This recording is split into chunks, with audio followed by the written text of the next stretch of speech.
أحب الله من قلبي وأقصده على دربي أعدد من فضائله فلا تحصي له كتبي أحب الله من قلبي وأقصده على دربي أعدد من فضائله فلا تحصي له كتبي له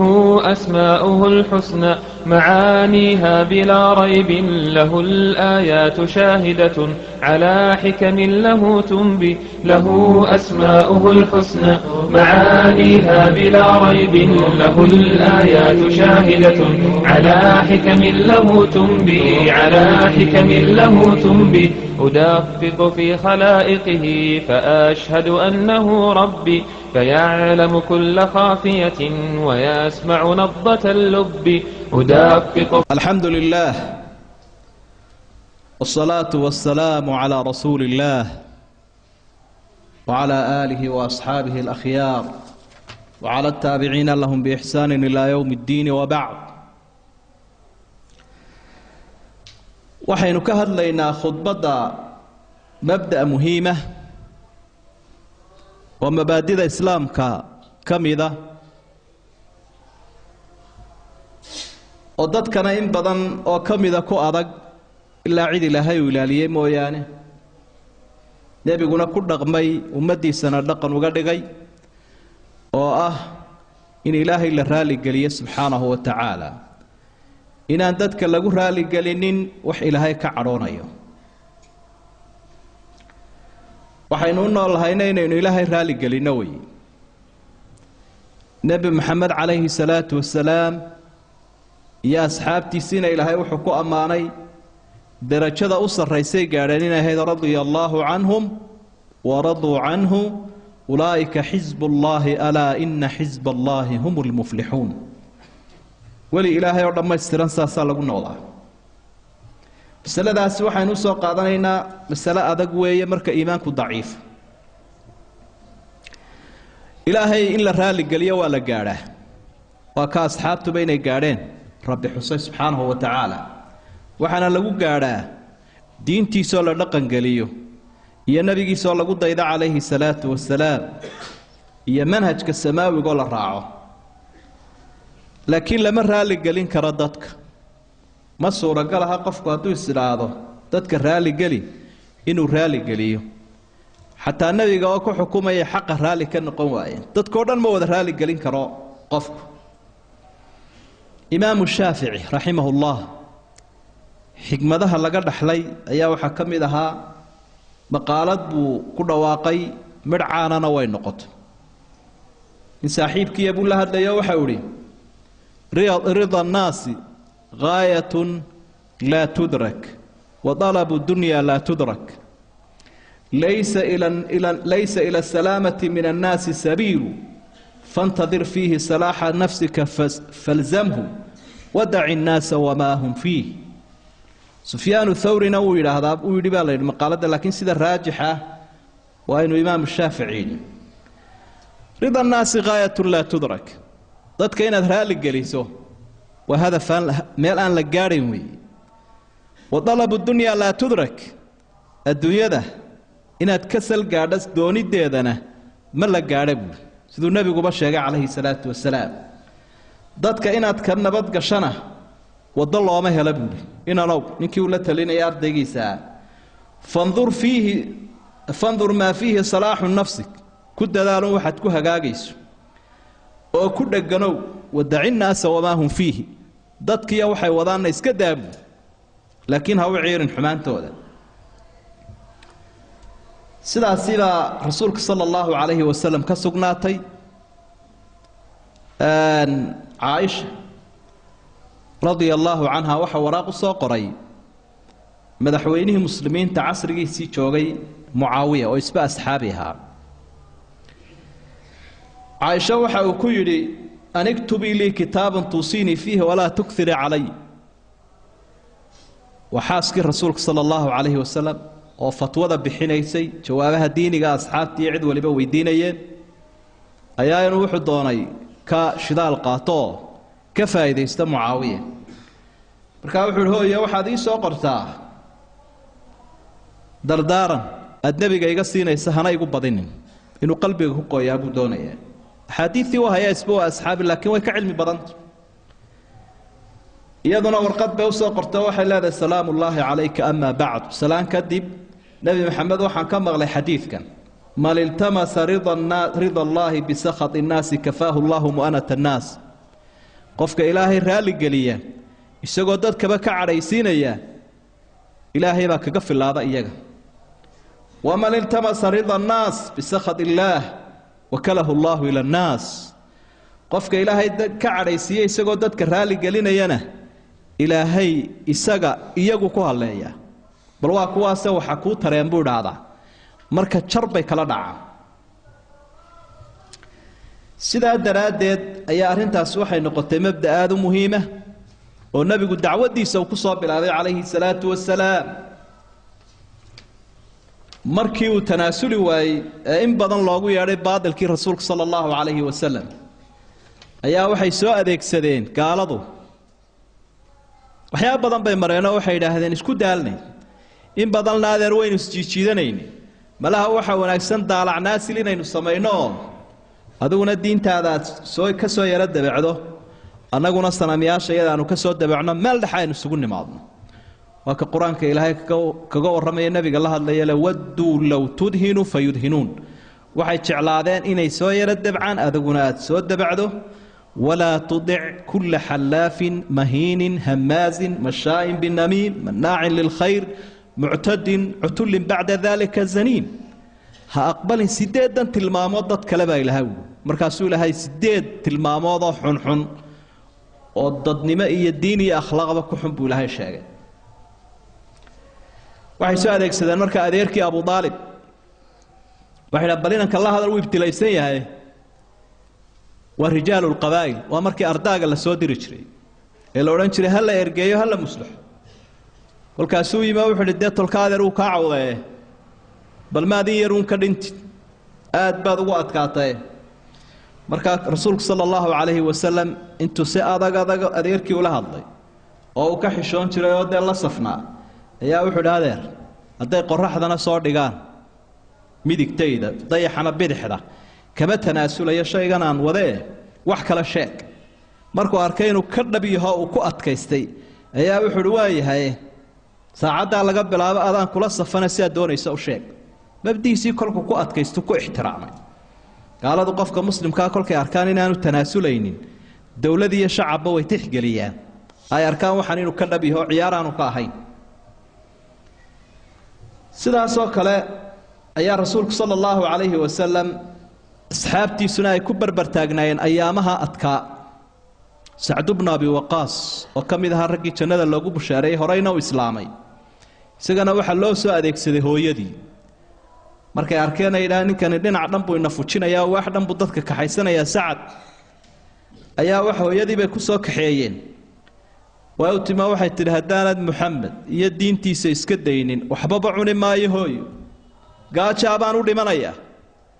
هوي وحسكعن بورو ولا وروريغايو way si adkaysatay waxay samaysay wixii la oran jiray cunna kasoon cunadii bay ka soonto inamadii kale iyadoo ay dhashay qowlalkaasi wax ka galiyaan oo sharaab baa lagu yara shubaayo jidinka loo ilaaliyaa markuu arkay inay ka sii darayso ayaa runta uu sheegay oo wuxuu yiri hadaad naf kaliyaad leedahay 100 nafood leedahay oo kolba midi ka baxayso anigu tanaasuli maayo ama dhima oo ama wax iska cun عاق يوحم عربي هكم قشبيت إن العاق تهاي والد كي عاصي كتاي عربي هكم قشو أنا وحسكعنا يا بيتي ويسكوضت عنادين إلهي ذا مركز سبحانه وتعالى سورة دور سورات كور رمايو سيدا سورة اللقمان بكسوغان وإن جاهداك على أن تشرك بي ما ليس لك به علم فلا تطعهما وصاحبهما في الدنيا معروفا hadday kugula dagaalamaan labada waalidin aad aniga iga gaalowda ha adeecin baa ilaahay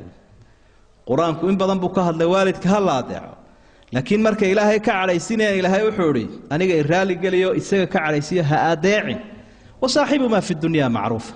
adduunyada macna ma laha wixii kaaga baahan yihiin si laakiin diin iyo akhlaaqad ku adeecday jiri asxaabtu ridwaanullaahi calayhi mabda'a iyagoo ka duulaya marka ay munaafiqiintu nebi maxamed been u sheegayaan ee ay waxay ku dhaaranayaan been si ay nebiga u raaligeliyaan iyagoo ilaahayna ka cadhaysiinayaan marka ilaahay yidhi yaxlifuuna billaahi liyurduukum ilaahay bay ku dhaaranayaan si ay idiin raaligeliyaan wallaahu warasuuluhu axaqu an yurduuhu in kaanuu mu'miniin ilaahay iyo rasuulkiisaa mudan inay raaligeliyaan hadday iimaan leeyihiin iimaan baanay lahayn marka ilaahay iyo rasuulka ma raaligelinayaane ilaahay ma raaligelinayaane cid kale raaligelinayaan bani aadamkay raaligelinayaan Kacab bin Maalik colkiibuu ka hadhay oo duulimaad galay oo gurigiisiibuu iska joogay markuu nebigu soo noqday calayhi salaatu wasalaam halka munaafiqiintu ay ka dhaaranayeen markuu nebigu u yeedho u yidhi Kacaboo maxaa ku reebay wuxuu yidhi nin aftahanaan qof aftahana abaar ka baxalay haddaan maanta cid kale hor fadhiisan lahaa hadal baan ku kala wareejin lahaa waanaan isbarixi lahaa laakiin waxaan ogahay haddaan adiga ku raaligeliyo oo ilaahay ii cadhaysan yahay inaad adiguna ii cadhoonayso haddaan adiga kaa cadhaysiiyo oon ilaahay raaligeliyana inaad adiguna ii cadhoon doonto inaad adiguna iga raali noqon doonto laakiin shaygan tixgelinaya waa raaligelinta ilaahay taadama nebigu calayhi salaatu wasalaam markiiba wuu fahmayo wuxuu yidhi runbuu ninkani runbuu idiin sheegay buu nebigu yidhi calayhi salaatu wasalaam taasina waxay ahayd tarbiyad uu ka qaatay nebiga calayhi salaatu wasalaam mabda'aas si ugu dhaqmo cunaqabatayn baa lagu sameeyey muddaa la yidhi yaan lala hadlin nin gaalada ka mid ahoo yurub ka madaxa baa waraaq u soo diro wuxuu yidhi nin weyn baad ahayd meel lagugu ihaanaysta ilaahay kuma dhigine annagaaba ku soo dhoweyna iskaga kaalay maxamedkii aad ag joogtay kol hadduu ku cunaqabateeyey waxay ahayd qof daciifa marka uu helo inuu dha aag bedelo si laguu soo dhoweeyo warqadiiba wuxuu ku riday moofada dabka moofada markaasuu yidhi tanna waa imtixaan kaleba xaadib baa isaguna sidoo kale ahaa xaadib ibn abi baltaca wuxuu ka mid ahaa asxaabtii mujaahidiinta ahaa beder xaadir ee ugu fadli badnaa laakiin dadkiiyo dunyadu waa ibtile ubadkii iyo ehelkii iyo ooridiiba ka joogay maka wuxuu isyidhi kuwaa intii la dhibi lahaa bal adigu in yaroo sira nebigii asxaabta ka sheego gaalada ku yara raaligeli oo intaasi gacan ha kuu noqoto oo ubadkii iyo ehelkii iyo oorida ha lagu ilaaliyo bal intaa ku yara raaligeli buuhi gaalada maxaa ka gaadhay markuu gaal raaligeliyey ilaahayna ka cadhaysiiyey suuraddan baaba soo degtay bilow ilaa dhammaad arrintaa ka hadlaysa suuratulmumtaxina ayaa la idhaha alwalaa walbaraa bay ka warramaysa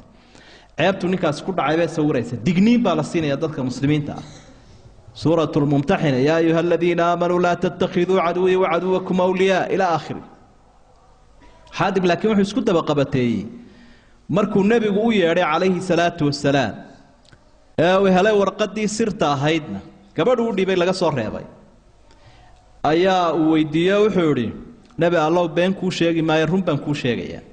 markaasuu isdabaqabataynayaa oo ilaahay buu raalli gelinaya subxaana wa tacaala rasuulkana run buu u sheegayaa gefkiisiina uu qiranayaa arrintani munaafaqnimo igama aha buu iimaankayguna waa halkiisii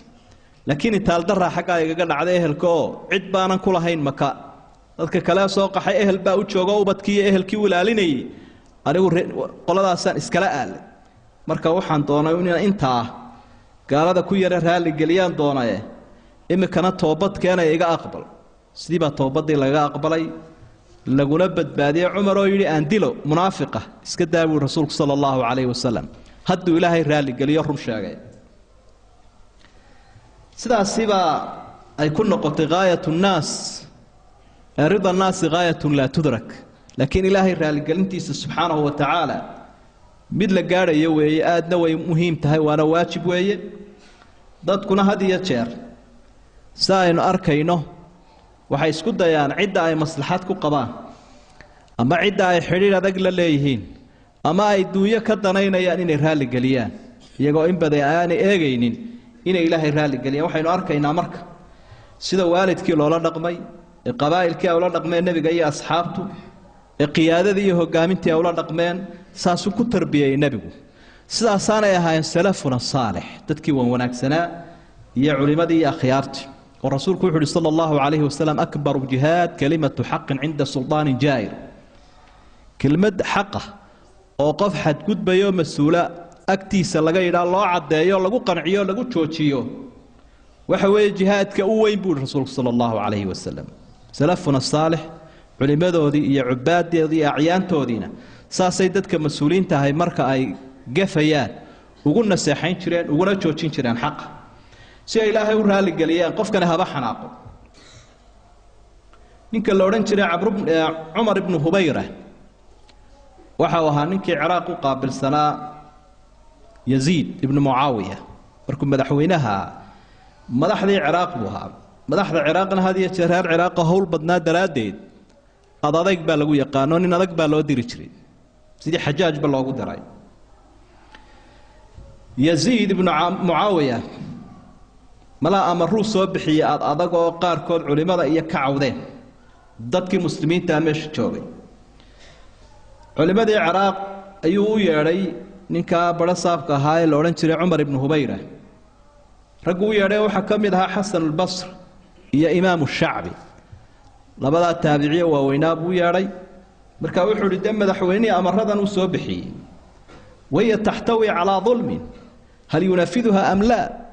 waxyaabo gafana waa lagu sheegay maxay idin la teema fulinaa mise waynu iska daynaa Imaam al-Shacbi rahimahullah هذا اللي يرى دبعسان أو أنفقين أما أن كان حنين أو كويريا أو شاعر حسن البصري نمد مصنع حسن البصري علمي عبادة بدين الله ويا قنابوها معروفة كذب نوح حسن بل أذقنا هذا التفت عمر بن هبيرة إلى الحسن فقال وما تقول أنت يا أبا سعيد أبا سعيد وكيدي حسن البصري هذا ولا محي كلت وحبها مسلم بل جوابت موقف كاغا شيء فوعده الناس حسن البصري موعظة قوية أمر فيها بالمعروف ونهى عنه المنكر وأنا أذك بوتشي دي مركا حسن البصري عنا وحكوها هذه شر موعظة مؤثرة أما وأنا ذا صامين تبدن قلوبته كله وحو كله وأنا ذا يا ابن هبيرة خف الله في يزيد ولا تخف يزيد في الله إلهي كعب صو ويزيد كعب صني واعلم أن الله عز وجل يمنعك من يزيد وأن يزيد لا يمنعك من الله وحنا ذقات إلهين كاعل كرا يزيد لكن يزيدان إلهي كاعل كرين يا ابن هبيرة إنه يوشك أن ينزل بك ملك غليظ شديد لا يعصي الله ما أمره فيزيلك عن سريرك هذا وينقلك من سعة قصرك إلى ضيق قبرك حيث لا تجد هناك يزيد وحنكون شاقي لها أبونين هبيرو وحلقا يا بينو يما دم لقادك أمر الله فلين إياه وأن إلهينا عاسيين وكادوا القادة سرير تاذن يقوريغان في لذا مواسعة فوقا إنه كادوا القادة قبرغان وكوغيو ميلان يزيد وحبكو ترين وإنما إن تكن مع يزيد في معصيتي فإن الله يكلك إلى يزيد هداد قفكو تشرتني لهاي ساقو كوكوها اللين هداد الساقا أدعنا الساقا كبدبادين دونا واعلم أنه لا ضاعة لمخلوق كائنا من كان في معصية الخالق عدو دونا يبها هذا يدو إلهي لعاصيه مخلوق لما أضيعه فبكى عمر بن هبيرة حتى بلت دموعه لحيته إنكي مدح لها يوحك لا أسعدي وأنا ذا استبتشوك قلبك ستابتي كذب وإلمي إلى وقركي سقويي حسن البصري وكرامي سفي عن بوسقوتي وأن ببحيي إمام شعبي لما هذا لكن إنكي هذا الكيس ويرى معنا ويرد بحسنا لمو هذا لأنكي هذا الككوأت كيي ayuu si fiican u anbabixiyo ula hadlay goobtii ay ka tageen iyo masaajidkii iyo ummadii bay ku soo noqdeen culimadii dadna waxa la warrama waa la idin sugayee marka imaam shacbi baa hadlay rahimahullah kadibna wuxuu yidhi waxaan idin sheegi lahaa ninka la yiraahdo Xasan al-Basri adoo sidii uu hadlay buu ka hadlay kelmadiisu waxa ay buuri kelmad ilaahay وكل رالي قلنا يكنا بريري أنا قلنا وحن أوران كري أو أن قرنا يو إسباو شاقي وأن أوران كري وايو marka imaam shacbi raximahullah isaga ayuu garaabay waajibkiisii iyo kelmadii inuu yidhina uu caddeeyey cumuuman marka aynu soo ururino qadiyadan iyada ah wax iska hawl badan weeye casrigan aynu joognay casrul fitna mabaadidii dadku in ay fuliyaan ay ku adkaatay ee masaalixda loo ordayo dowladii islaamka waxa ku adag iyo shucuubtiiba inay gaalada runta u sheegaan rabitaankooda diiniga ah inay xaqiijiyaan ay hirgeliyaan taas adkaatay waxa iska adkaatay dadka qaarkood qabaa'ilkooda iyo musalsalka faasidkay leeyihiin inay joojiyaan dadka qaarkood waxa ku adag cidda ay u shaqaynayaan ama shuraakada la yihiin waxa ay wadaan ay sharciga ku khilaafsan yihiin inay ka bareeraan qaarkood waxa ku adag waalidkiin uu runta u sheego mid kale waxa ku adag xaaskiisa gabadh kale waxa ku adag ninkeeda inay runta u sheegto gabadh baa la aroosay waa tusaale basiida waaqiciya kolkaasaa loo geeyay tii koofeerada ee qurxinaysa iyaduna casarkii ilaa maqribkii bay haysatay say u dhaldhalaalinaysa ee u wadwaday ayaa salaadii maqrib baa soo gashay gabadh cibaadaystahay marka waxay tidhi iga yara daaya horta maqribka aan tukadee waxay yidhahaan maqribkii cishaa'igaad isku dariyee intanaa kaa kala lumaysa maykabkan iyo bootaradan iyo waxaanaan ku marinaye bal horta u yara kaad cishaa'iga iyo maqribka aad isku dartide mee isuga maqribkii baa baxaya ii kaadiya see ulahayd baa ninkeedii baa lala hadlay dabeetana waxa la yidhi aroosadaadii way soo wareersantay annagoo ku wanaajinaynay salaad sheegaysaa maxaynu yeellaa iyo isna uu la hadlay way diiday markii dambe alaabtii inta iska tuurtay weysaysatay khalaas way tukatay inta isjaay dhigatay kadib dee imika wuxuun sameeya bay tidhi aniga kol haddaan ilaahay caabudaan salaadii tukaday warkaygu waa dhan waa si hableheena looga baahan yahay waxaan uga jeednaa marxalado xasaasiya jira oo dadka ilaahay la weydaariyo dadkuna ay raali geliyaan dadka wata marxaladda dhimashada marxaladda dhalashada marxaladda dhisashada qofku markuu reer dhisanayo aroos yahay ama uu qof u dhasho ama dhimasha ay timaado saddexdaas marxaladood oo xasaasiya dadka waa laga faa'iidaystaa khuraafaad badan iyo bidcooyin iyo bay dadku qaadsiiyaan idan waxaa muhiima in ilaahay la raali geliyo subxaana wa tacaala hadday sharci tahay hadday mucaamalo maaliya tahay hadday mucaamalo dadka lala dhaqmayo tahay haa dadka waa lala dhaqmayaa laakiin waxaa lagula dhaqmayaa wixii sharcigu saamaxo wixii sharcigu diidana maya اللهم أرنا الحق حقا وارزقنا اتباعه وأرنا الباطل باطلا وارزقنا اجتنابه ربنا لا تزغ قلوبنا بعد إذ هديتنا وهب لنا من لدنك رحمة إنك أنت الوهاب اللهم انصر الإسلام والمسلمين اللهم انصر المستضعفين والمجاهدين في سبيلك في كل مكان يا أرحم الراحمين اللهم اشف مرضانا وعاف مبتلانا وارحم موتانا وتمم نعمتك علينا يا أرحم الراحمين وآخر دعوانا أن الحمد لله رب العالمين صلى الله على نبينا محمد وآله وصحبه وسلم أحب الله من قلبي وأقصده على دربي أعدد من فضائله فلا تحصي له كتبي أحب الله من قلبي وأقصده على دربي أعدد من فضائله فلا تحصي له كتبي